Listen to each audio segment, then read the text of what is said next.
So today, or in this video, because it's going to take several days, but in this video I would like to do something kind of novel. I have an anvil. Pretty cool item, pretty useful tool. Now with these anvils, this is a cast steel anvil. It was factory made. It's probably well over 100 years old, maybe 150. This anvil, to replace it, it weighs 110 pounds. To replace this, it costs you about $1,200. So I make anvils from old railroad tracks, and I do it from all different sizes. I'm going to go through making an anvil like this one out of some railroad track. I'm going to just videotape me doing it, show you that it can be done. So I'm going to make an anvil. Again, if you like the video, click on like, costs you nothing, helps me. You never know what you're going to see on the Tinker channel. I'm always tinkering with something. So click on subscribe. I'm going to get after it. Check this out. So something I failed to mention when I was doing my little introduction to my video there is no men's, that seems sexist, doesn't it? Especially in today's politically correct world. So in most shops, well, if you do anything, there are several tools that you really need. You really need a good quality vise. Now that's not one of those Chinese made cast iron pieces of junk you buy from whatever China imports. You know, if you're paying 50 bucks for a vise and you intend to use it more than a couple of times, you're probably making a bad investment. So find an old one, find a cast steel vise, find one that's made in the USA. That's usually a good benefit. But after a vise, you need a good workbench to mount the vise on. I do all sorts of things. You'll see lots of that during this video. Vices, workbenches, and one of these days I'll show you a video of how to make one of those or how I made mine. But at any rate, one of the other tools you really need is the anvil. Now I just spoke about anvils and how much this costs and how hard they are to get, and that I'm going to make one in this video. But you need something solid to mount your anvil to, that's your workbench, and you need something solid to bang on stuff with. You use a hammer, bang on something on. Just a really necessary tool if you're going to be doing much of anything in a workshop. You're going to need a vise, a good bench, an anvil. You need a clean place to work. And check out my shop. This is getting nicer and nicer every day. I keep working on it. My shop here is beginning to become an actual workshop instead of a dirt floor with walls around it. So check this out. We're going to make an anvil. Actually, I'm going to make several of them, different sizes, different types. And you know, I do actually sell them. If you're interested, contact me below. I can make you one. Shipping's pretty expensive, and honestly, they're not cheap. But if you like it, I can get you one. Right on. So here we go. Now that I got that in there, I'm going to get to it. Alrighty. So this is the workbench I was talking about. One of the ones that I have. I have several. This one is one I made. It's about 3/4 of an inch thick plate steel. Was pretty expensive. The top of this thing weighs over 500 pounds. I put pipe stem on it for legs. It's really solid. I could use this as an anvil if I wanted, but there are things that an anvil will do for you that you just can't do any other way. Now, these are the pieces of rail that I use to make the anvil out of. This is the biggest piece of rail I can find. I think this stuff's called 120 rail because it weighs 120 pounds for every 3 feet. This is the smallest rail I have. This stuff I make jeweler's anvils out of. This stuff is pretty tiny, and it's real refined. You can do a lot of small work. Another size of rail, it's a little smaller than that one. I don't know what they call it, but it is a little smaller. That I'm going to don't know if I'll get that done in this video. And I intend to, in this video, make this anvil. I'm going to take this, I'm going to cut it in half, I'm going to make this into 2 anvils. I'm going to make at least one out of that small rail, and I'm going to make one out of this medium-sized rail. So I'm going to get several different sizes of anvils for sale. I sell them at my shop. I actually have a shop. I haven't mentioned that before. I sell these anvils at my shop, and right now I'm out. So I need to make a couple of more. All right. So as we go, we go. So you'll remember that I mentioned having a good vise. Now, this is a good vise. Also, my good metalworking table. This vise will set you back, if you order it online, about $675. That's a good vise. But it's one that you will give to your grandchildren, and they'll still be able to use it and probably give it to their grandchildren. That's the difference between buying something that's quality and using it and buying something that's junk and throwing it away. Okay, so I'm going to take and show you a close-up of this so you can see the name brand on it. And this is something that is a necessary tool for any real metal shop or metal production work. The lighting out here may not work for right. Anyways, so this is a Rock Island 6-inch bench vise. It does not have a swivel base, so it won't turn. You'll also notice that I don't have it permanently attached to the table. That's because I use this table for other stuff. So the vise would be in the way if I took it and left it on there permanently. Alright, so you see what I did first. Somebody gave me this piece of rail. They had it set up for some sort of machine, but the guy who gave it to me said he wanted his wheel back. So I had to cut the wheel off. Thank God the person who did it wasn't a very good welder. It was pretty easy to cut off. And I just used my 4-inch belt disc grinder to cut the welds. Not the recommended use for a disc grinder, and if this was an OSHA approved shop or a commercial place where you had to, follow the safety whatever, then I probably wouldn't have been able to do that. I probably would have used a torch. But as this so happens, if you follow basic safety precautions, which you should always do, gloves, you'll always notice that I'm actually protecting my skin as well as my gloves. That's from a lifetime of doing hard work and rough things and having my hands in stuff I shouldn't have, where my hands are pretty much shot. Also, protective gear, glasses, and earplugs. So I use basic safety equipment. I would never encourage somebody not to do something that's safe, but I've been doing this long enough. I know what I can get away with, and this is not an OSHA approved shop. We don't do commercial work here. But you'll notice that with that, I use the vise there to hold that piece of metal while I cut the wheel loose with the grinder. So the next step here is to lay out my pattern. This is just a piece of welding chalk, or soapstone as we call it, and a black marker pen, an industrial marker, got from the hardware store. The industrial marker I'll use on this because it's silver painted and the contrast will work nicely.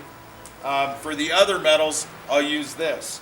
And what I'm going to do is I'm basically just going to trace out on this piece of metal, on this rail, the shape of my anvil. So I'm going to draw my horn on top, where I'm going to bring in the angle for the horn that sticks out for shaping. Then I'm going to show my cutouts for my base, like so. And then I'm going to come in and I'm going to cut this out with a torch. So this is basically how the anvil will end up looking once I'm finished. So I'll have this just kind of roughed out here with my marker, so you'll be able to see. You'll see the anvil that I drew on it, the horn that I drew on the top, and what I'll do with that is I'll just follow those lines with my torch, cutting it out. So if you continue to watch my videos, or you've watched many of them before, one thing you'll notice is that there's a lot of used equipment in my shop. There's two reasons for that. One is I use it. The other reason is used equipment. You can get good quality stuff from people who aren't using it anymore at way lower prices than you can get new stuff. And you can buy better stuff. It's better use for your money. If you can spend less money on something that's used, then you'd have to buy it comparatively new. Then what you've just done, obviously, is gotten better equipment than you could really afford. So that's the situation we find ourselves in mostly here. And this nice leather jerkin that I'm having problems with, my wife bought me for Christmas this year because she's tired of me getting burned while I'm out here doing metal work. And that's kind of nice, or ruining my clothes. So I'm going to take my torch. Nice torch. I don't believe in buying junk tools. I buy good stuff. So this is a good torch. We'll walk through that in a different video. But I'm going to go ahead and cut this out now.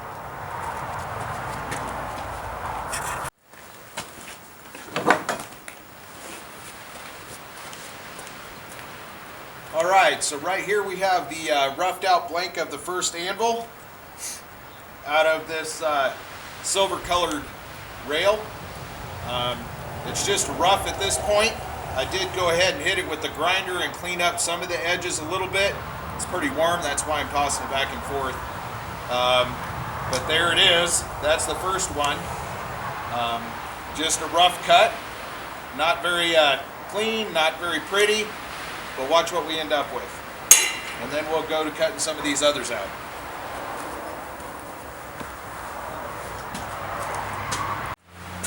Alright, so these are the two right here that I was going to cut out of that one piece of rail. And you can see I only have the flat backside of the anvil roughed out so far. But I cut that in half, dropped out my little recess there, and I'm going to go ahead and keep cutting.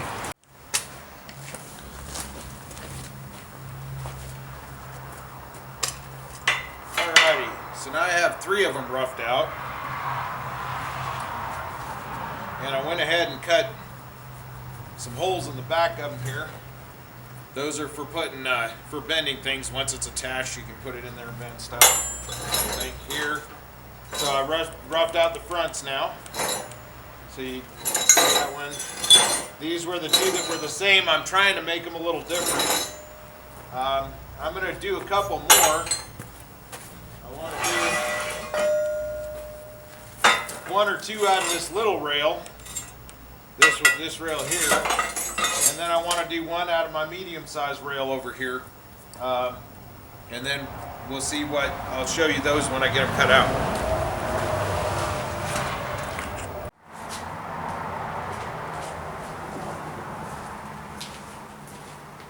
Alrighty then, so here you go.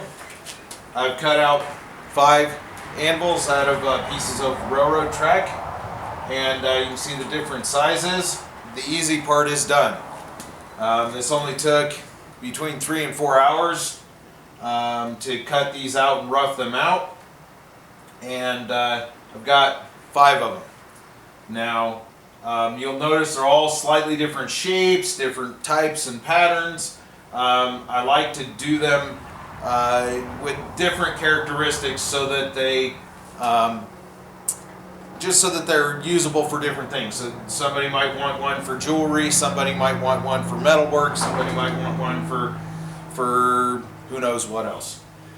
Anyway, the several things that they all have in common is I put holes through the tops for bending, also to accept custom-made tools to drop in there that you can use for splitting nails, making hinges, things like that. I also always put mounting holes on them so that they can be mounted to a log or a desk or a workbench, bolted or nailed. The other thing that I pretty much always do is nothing else. That's pretty much the only things that are going to remain the same. When I finish them, I sign all of them, I number them, and then go ahead and put them out for sale. Anyway, so that's where we're at right now with the roughed out ones, and we're looking for the hard work to start now, which is the hours and hours of finish work, which starts with a large grinder, and then a small grinder, and then a carbide rotary tool for the finish, the fine finish work. and we'll show you that as we go along. I thought I'd show you briefly just the detail of each individual one so you can kind of see the differences as they're being finished. This is the larger of the 5. You can see the ends there, and that way you can see the amount of change that's made with them. This is the kind of one with the medium size rail. You can kind of see what it's going to look like, the drastic differences. This is the little tiny one. This is with the push cart rail. This one's going to be interesting because I have to balance that tip out. That's kind of weird. But that rail didn't go on the center. So this is one of the 2 that I split in half from that one piece of rail here. You can see that. Kind of show you some detail on it. And the other one of those right there. Just real quick, give you some ideas of what we've got going on here and how much work it's going to be, and you can see the differences as we go.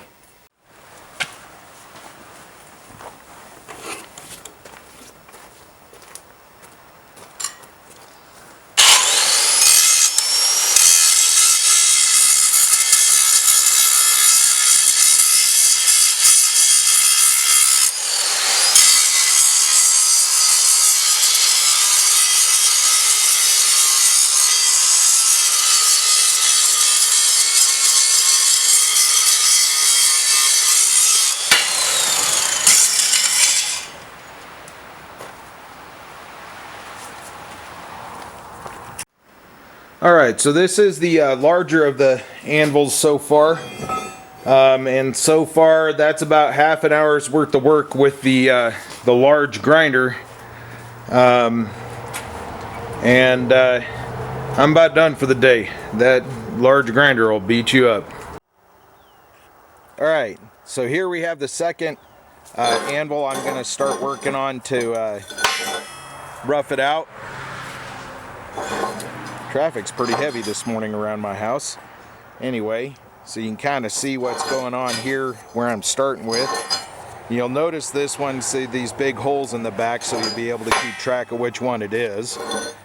And then this is the roughed out one that I was working on yesterday. I finished up a little bit this morning. I'm going to do some more on it. That's just big grinder work today. So working with the large disc grinder, and going to continue to work on this one here. So there you go.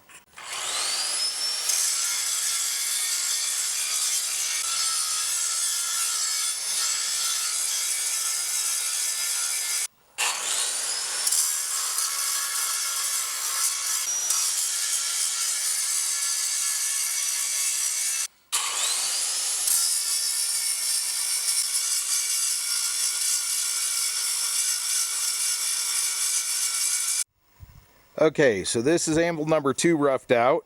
You can see there's a significant difference in the finish.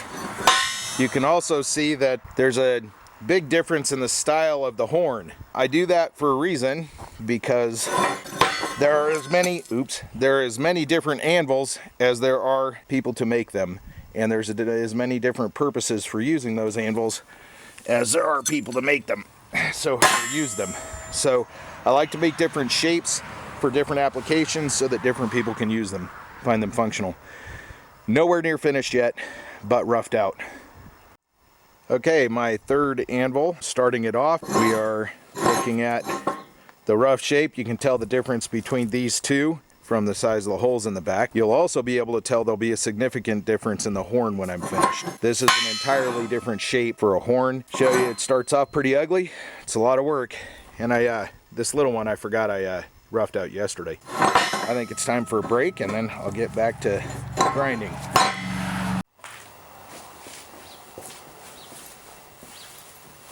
Alrighty then. I have mentioned a couple of times the benefits of ice. And I've got lots of vices. Some of them I can even clamp metal in. But that being said, I really advocate having a good workbench. One of the really big benefits to having a good workbench is you can clamp stuff to it and it doesn't move. So you'll notice as you see videos going on here that my workbench has, it's very heavy.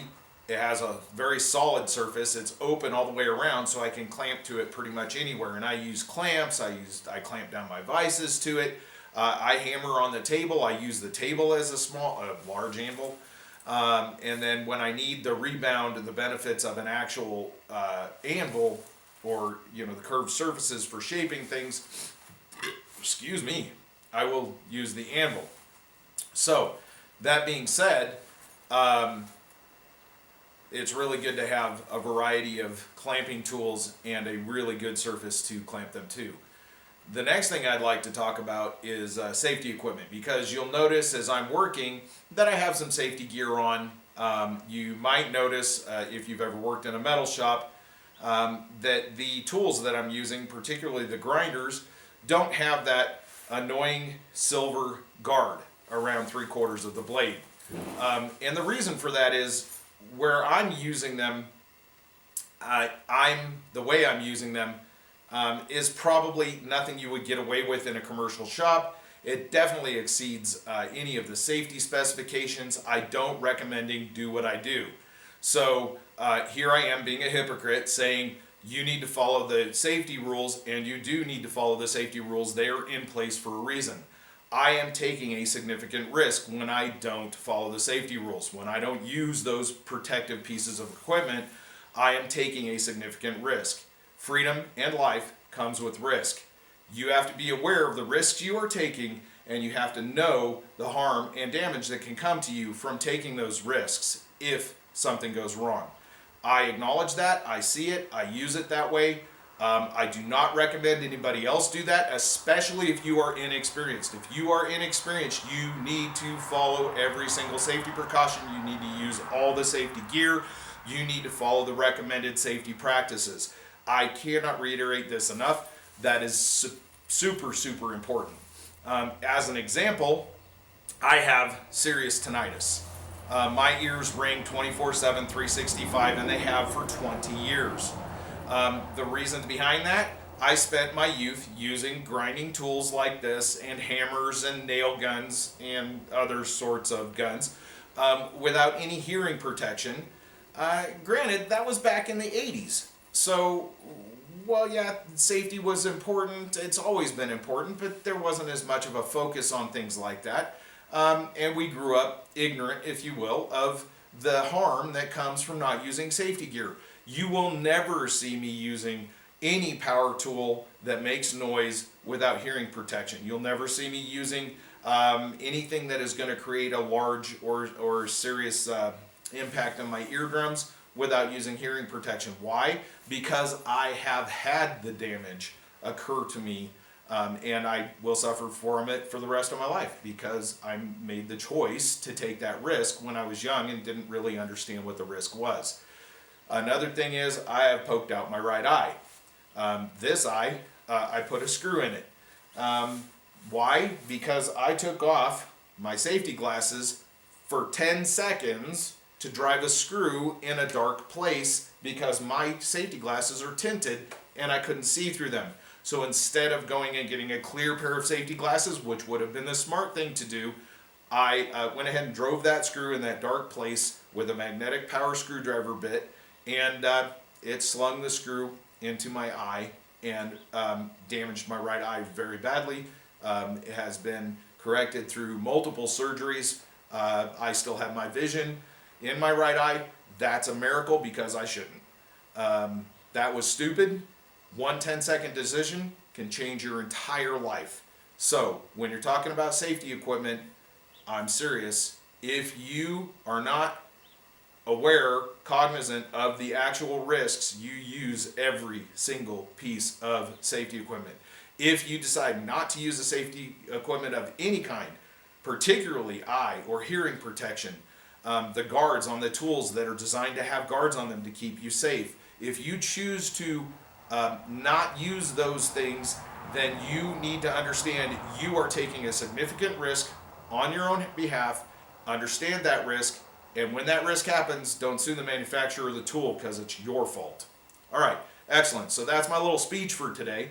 I'm going to get back to showing you guys some stuff that I'm doing around here. All right, we'll have it.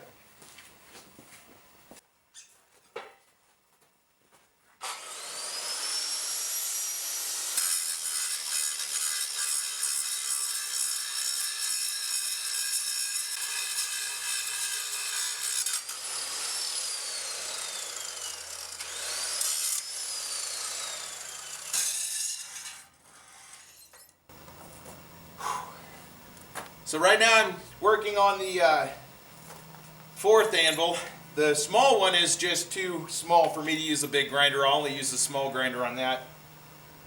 But it's becoming apparent to me that I'm going to have to get in here with my welder and fill in some of this stuff that I blew out with the torch because my torch tip was dirty and I didn't get a clean cut on some of this stuff. I can't show you the welding. Don't have a filter for that.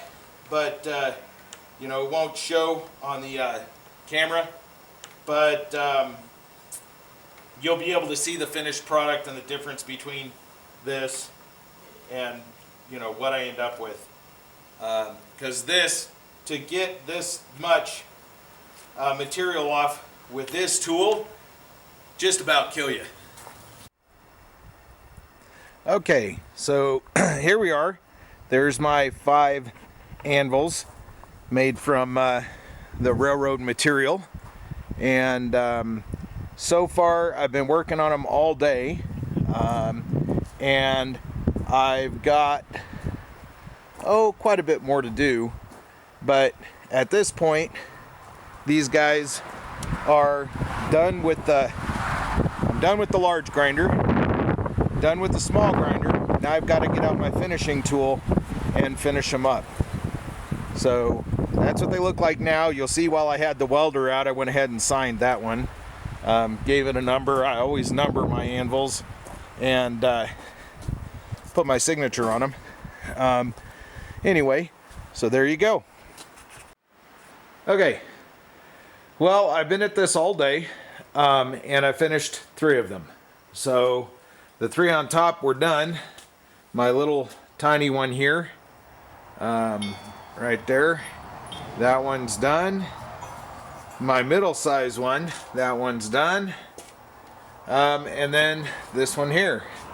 So yeah, that's pretty much what we got after all day, and I mean all freaking day. All right, well, I'm done. That's all my back can take for today. So that's it. Hope you guys enjoyed watching me make those. Don't know when I'm going to finish the other 2. So I'll just, I don't know, I might videotape finishing the other 2. I might not. All right. Well, thanks for watching. Again, if you like my videos, just tinker channel. Click on the like button and subscribe if you want to see future videos. All right, thanks.